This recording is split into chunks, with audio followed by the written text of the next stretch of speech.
Assalamualaikum warahmatullahi wabarakatuh. Waalaikumsalam warahmatullahi wabarakatuh. Anak-anak sekalian sehat? Alhamdulillah sehat. Baik, pada pagi hari ini kita masih diberi kesehatan oleh Allah sehingga kita bisa melakukan aktivitas pembelajaran atau KPM pada hari ini. Sebelum kita masuk kepada materi, marilah kita bersama-sama berdoa, karena doa itu adalah senjata bagi umat Islam yang dengan kata bahasanya adalah doa silahul mukminin. Semoga dengan doa tersebut apa yang kita dapatkan pada hari ini bisa bermanfaat di hari ke depan. Baik, berdoa mulai. Cukup. Masuk kepada materi pada hari ini, yaitu bab wudu. Di dalam wudu itu ada fardu, ada sunnah, ada yang membatalkan wudu. Untuk fardunya anak-anak sudah tahu semua? Belum, Pak. Baik, fardunya wudu itu ada 6. Ada 6 apa saja? Masih belum tahu juga. Alhamdulillah, ini yang saya suka seperti itu. Jadi yang kelihatan itu cuma saya saja. Fardunya wudu ada 6. Yang pertama adalah niat. Niat itu di dalam hati. Mungkin kalian juga sudah pernah mendengar nawaitu wudu al-lirafil hadatil aswari fadlillah. Nah, perlu diketahui bahwa itu bukan niat, itu lafalnya niat. Sedangkan niat itu ada di dalam hati. Bagaimana niat itu? Niat itu harus disertakan dengan membasuh wajah. Jadi ketika kita membasuh wajah, di hatinya kita niat usul berwudu fardu krono ta'ala. Itu niat. Jadi kalau nawaitu wudu itu belum masuk ke niat. Itu niat ya. Kemudian untuk fardu yang kedua yaitu membasuh wajah. Membasuh wajah ini ada panjang wajah, ada lebar wajah. Nah, panjang wajah itu dari mana dan lebar wajah itu dari mana, ini perlu diketahui. Panjang wajah itu dari tempat tumbuhnya rambut sampai kepada dagu. Sedangkan panjangnya wajah itu dari telinga kanan ke telinga kiri. Yang pernah saya lihat seperti ini, orang berwudu itu cuma kabruk. Jadi yang kena ini sebatas ini toh. Dalam arti kata lain tidak memenuhi syarat aturan fikih. Yang saya katakan tadi, dari tempat tumbuhnya rambut sampai ke dagu, dari telinga kanan ke telinga kiri. Jadi prakteknya seperti ini. Kita ambil air, kemudian kita taruh di tempat tumbuhnya rambut, tangan kita geser ke samping, kemudian ke tengah. Itu cara membasuh wajah. Ini perlu diperbaiki karena yang sering terjadi adalah orang membasuh muka itu hanya blok-blok seperti ini. Ini kurang sesuai. Jadi harus melihat panjang dan lebar dari wajah tersebut sesuai aturan. Itu ya. Jadi saya kira agak paham ya untuk cara membasuh wajah. Fardu yang kedua adalah membasuh tangan, kedua tangan. Sampai mana? Sampai sikut. Nah, ini pun masih banyak terjadi kesalahan ketika orang membasuh tangan. Mereka membasuh tangan itu hanya sampai kepada tengah tangan saja, tidak pada sikut Jadi yang dikatakan ada bahasa Jawa yang mengatakan salah kaprah bener orang tua. Membasuh tangan disuruh sampai kepada sikut, tapi mereka membasuh hanya sebatas tengah tangan. Tapi ketika membasuh kaki yang harusnya cukup sampai kepada mata kaki, mereka membasuh kaki itu sampai ke lutut. Jadi ini tergolong salah kaprah bener orang rumah. Paham kira-kira ya? Jadi kalau membasuh tangan harus sampai kepada sikut, kemudian jari-jari juga harus di apa namanya? Iya, di sela-sela. Oke, sudah paham. Kemudian fardu yang ketiga adalah fardu yang keberapa? Keempat.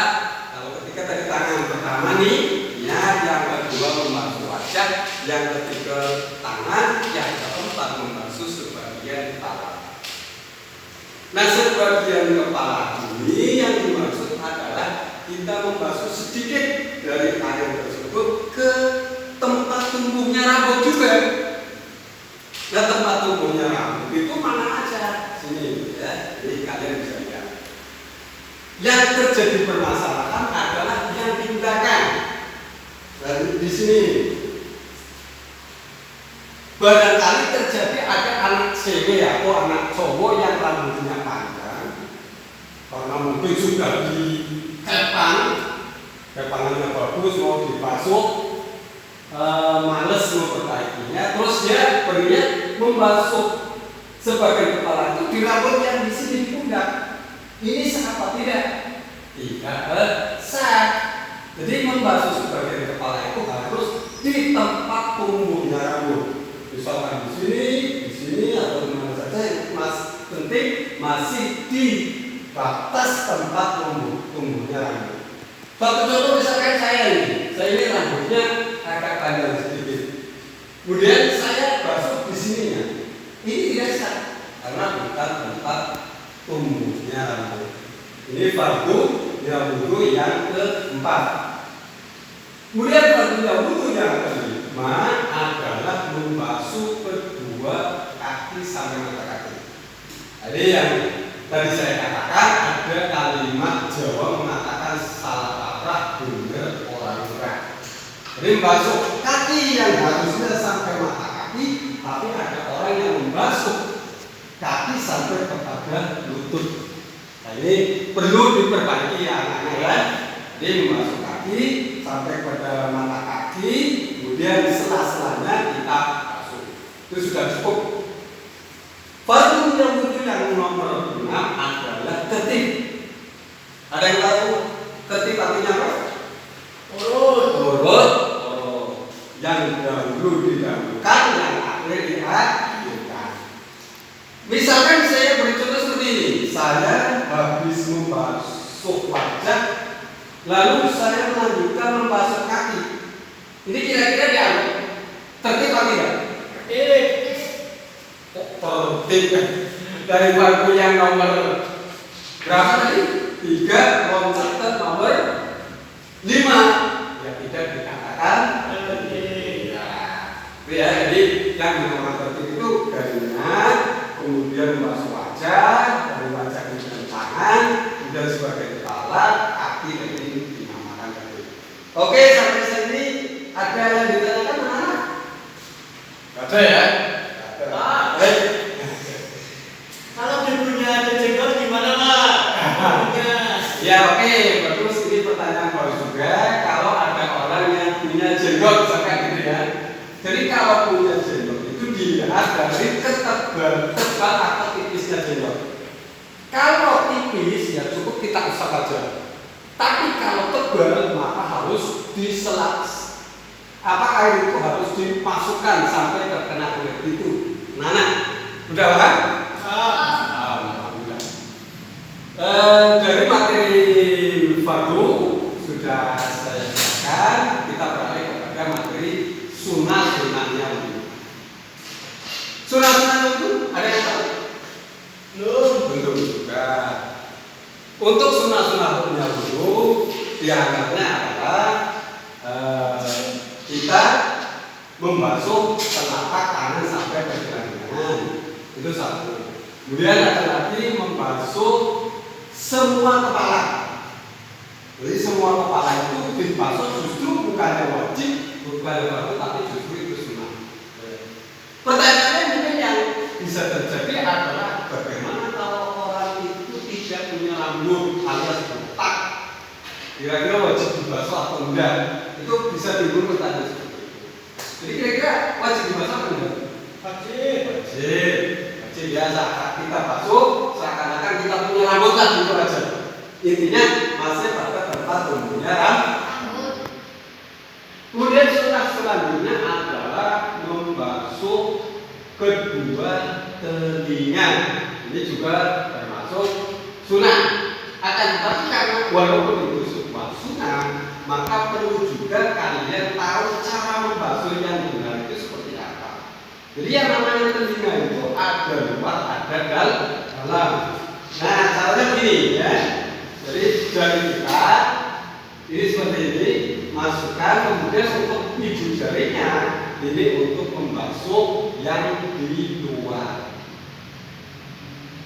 Sunnahnya lagi adalah mendahulukan anggota yang kanan, mengakhirkan anggota yang di kiri.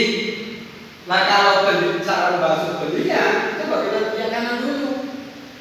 Nah, kita basuh seperti ini. Jangan bareng-bareng. Kebanyakan yang terjadi adalah bareng-bareng.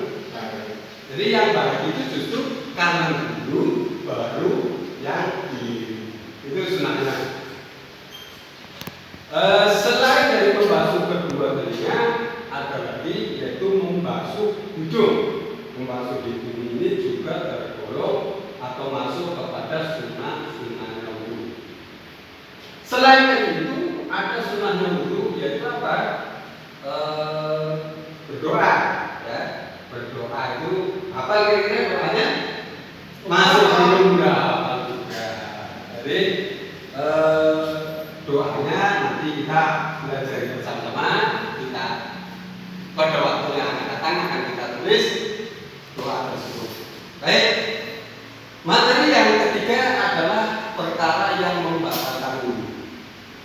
Perkara yang membatalkan wudu diantaranya adalah yang pertama keluarnya air, keluarnya angin dari apa namanya? Dari jalan belakang kita. Kalau dengan kata lain itu ya bahasa yang mudah dipaham itu kentut. Kalau kita habis wudhu kemudian kita kentut, maka wudhu kita menjadi batal. Yang membatalkan yang lain lagi adalah kencing. Itu kencing membatalkan wudhu. Kemudian selain itu ada yang tahu juga? Ada kentut, ada kencing. Yang lain apa yang membatalkan? Pegang cewek, Pak. Pegang cewek. Nah, ini pegang cewek.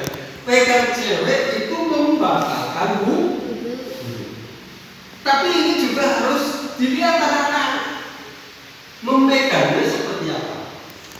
Kalau kita memegangnya di bagian yang ada penutupnya, misalkan seperti ini, kemudian kita pegang seperti ini tangan cewek, ini tidak membatalkan wudhu, anak-anak. Ya, yang menjadikan batalnya wudhu adalah bersentuhannya kulit lelaki dengan perempuan tanpa ada penutup. Gambarannya seperti apa? Nah, seperti ini. Ini yang membatalkan. Kalau seperti ini tidak membatalkan. Lihat. Selain dari bersentuhan kulit, yang membatalkan wudhu lagi adalah hilangnya akal. Hilangnya akal ini bisa disebabkan karena gila, karena penyakit ayan. Yang bisa terjadi adalah huruf yang tidak menetapkan pantat ke lantai. Ini juga menjadikan batalnya wudhu ketika duduknya tidak, pantatnya tidak menetapkan lantai. Ini sering terjadi ketika sholat Jumat. Sholat Jumat kadang karena ketidaktahuan orang tersebut sehingga ketika ngantuk dia kakinya agak diangkat, maka itu bisa menjadikan batalnya wudu. Anak, demikian beberapa 3 materi yang sudah saya sampaikan. Jadi yang pertama adalah wudu, yang kedua adalah sunah-sunah wudu, dan yang ketiga perkara yang membatalkan wudu. Sebagai kesimpulan, fardhu wudu tadi ada berapa? Ada 6. Ya, ada membasuh wajah, membasuh kedua tangan, membasuh sebagai kepala, membasuh kedua tangan, kemudian membasuh kaki sama mata kaki, dan yang terakhir ada perut. Untuk sunah-sunahnya wudu, yaitu diantaranya membasuh telapak tangan sampai pergelangan tangan, kemudian membasuh hidung, berkumur, membasuh sebagai seluruh kepala, membasuh kedua telinga, dan berdoa. Ini termasuk dari sunah-sunahnya. Dan materi yang ketiga adalah yang membatalkan wudu, diantaranya adalah 1, bersentuhan kulit antara laki dan perempuan tanpa ada penutup, kemudian keluarnya angin atau kentut, kemudian keluarnya hadas kecil atau kencing, terus duduk atau tidur yang tidak meletakkan pantat di lantai, kemudian gila atau hilang akal karena gila, alian, dan lain sebagainya. Nah, itulah materi pelajaran pada hari ini. Semoga bermanfaat bagi kita semua karena yang paham. Dan marilah sebelum kita menyelesaikan pelajaran pada hari ini, kita tutup dengan bacaan doa bersama-sama, bacaan doa hamba. Mari kita bersama-sama berdoa hamba. Walhamdulillahirabbil alamin. Mohon maaf barangkali penjelasan ada yang kurang untuk berkata. Saya akhiri. Assalamualaikum warahmatullahi wabarakatuh. Waalaikumsalam warahmatullahi wabarakatuh.